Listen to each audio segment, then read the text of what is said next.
Geoff, access to service and technical repair information is an ongoing issue, a vexed issue.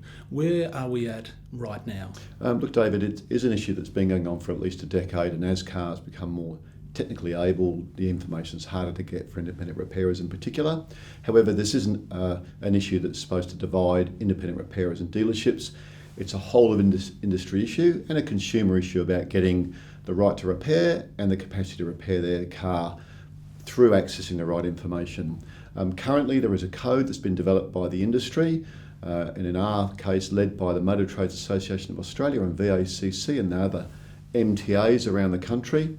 That draft code is with Treasury. There are people in Treasury working on that code.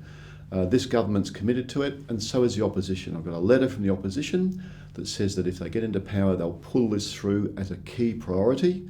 So my view is in 2019, this will get up.